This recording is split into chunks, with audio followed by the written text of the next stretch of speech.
Hey guys, welcome to Random Facts about the Dallas Cowboys every Cowboys fan should know but probably doesn't. Part 3.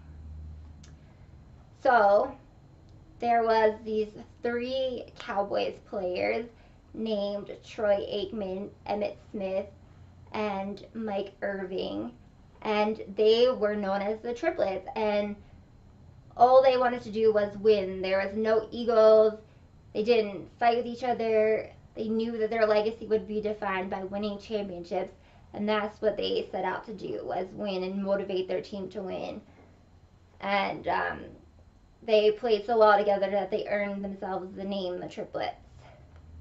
After demolishing Buffalo in Super Bowl 27, the Cowboys went on to lose their first game of the season to the Washington Redskins 35-16, and then they lost to Buffalo 13-10, all because Emmitt Smith was holding out for a pay raise, and Jerry Jones didn't want to give it to him, claiming that he couldn't afford to under the new salary cap. But they ended up settling on something that they both felt was appropriate, and Emmitt Smith went back to play and took them to another Super Bowl. But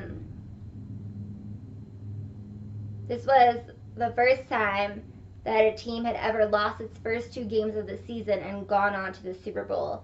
And an anonymous Cowboy player was interviewed and quoted as saying, basically something to the extent of, we didn't lose the game on purpose, but we knew if we won, Jerry Jones would say, oh, they don't need Emmitt, we can win without him. So they basically, sounds like, threw the game to get their team back together, to get Emmitt Smith his pay raise so he could come back to the team. And he was welcomed back with open arms, and they went back to the Super Bowl.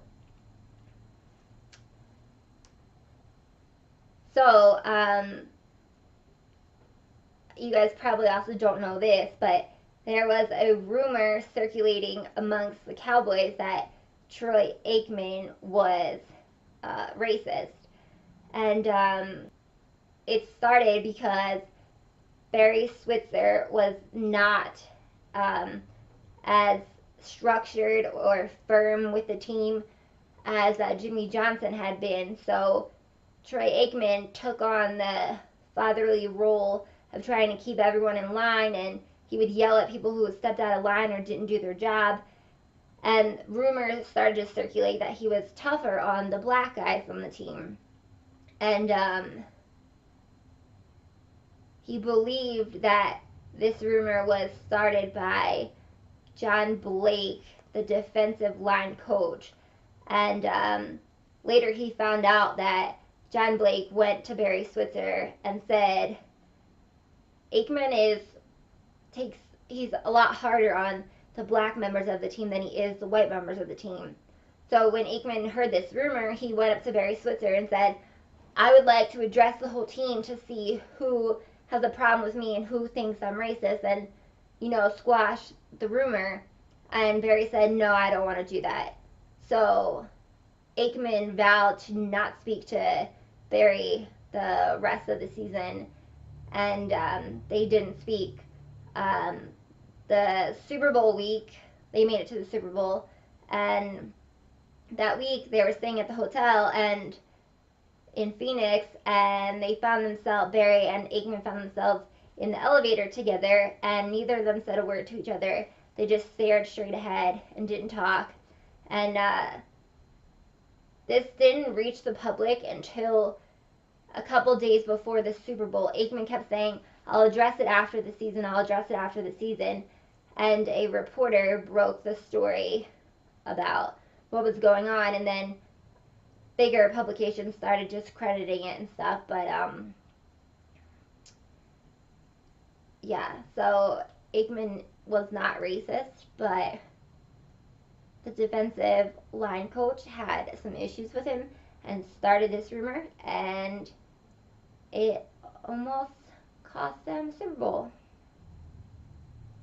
The Cowboys play their home games now at AT&T Stadium, which houses a center-hung Mitsubishi video display board that was the largest high-definition TV screen in the world at the time of its installation. But it has now been surpassed in size by the Panasonic Big Hoss video board at Texas Motor Speedway. So it is the second biggest. It is said that AT&T Stadium uses more electricity than the whole country of Liberia. That's a lot of electricity. In each of his 3 seasons as head coach, Dave Campo had the same record every year. It was 5 wins and 11 losses, 5 wins and 11 losses, 5 wins and 11 losses. Every year, same record. Pretty weird. Jason Garrett was the first head coach to take over the Cowboys mid-season as he assumed the duties after Wade Phillips had been fired when the Cowboys started off the 2010 season with a 1-7 record. So the Cowboys have been through 8 coaches to this point. Hopefully 9 soon. But the only one to ever be fired mid-season was Wade Phillips. So that should tell you something, Wade.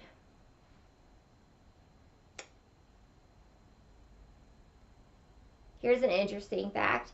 The Cowboys haven't been involved in a tied game since the 1960s. That's a long fucking time to go without having a tied game.